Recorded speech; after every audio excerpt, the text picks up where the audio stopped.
kapag ginawa mo or meron kang gagawin na isang bagay na magdudulot ng kapahamakan or magdudulot ng parang negative effect sa ibang tao, ay magbibigay din to ng karma si Betelgeuse. Kasi andun si Saturn eh. Alam nyo naman, si Saturn is a planet of karma. Now, ang karma na ibibigay niya is failure. So, bibigyan ka niya ng sobrang yaman, pero kapag hindi maganda yung ginawa mo, sa huli, ay babagsak yung negosyo or yung plano mo.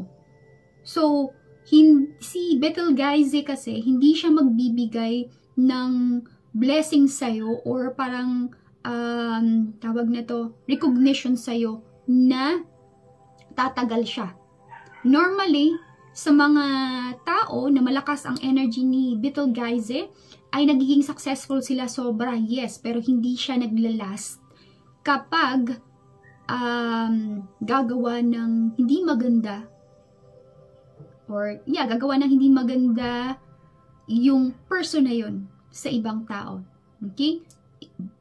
Ipapabagsak, parang ipaparamdam lang sa iyo yung wealth, yes, pero hindi siya long-lasting. Kumbaga parang ang dating okay, bibigay ko sa'yo siguro mga, months, years, or years, then after that, I'll take it away from you. Ganun yung energy ni Betelgeuse. So, napaka-tricky.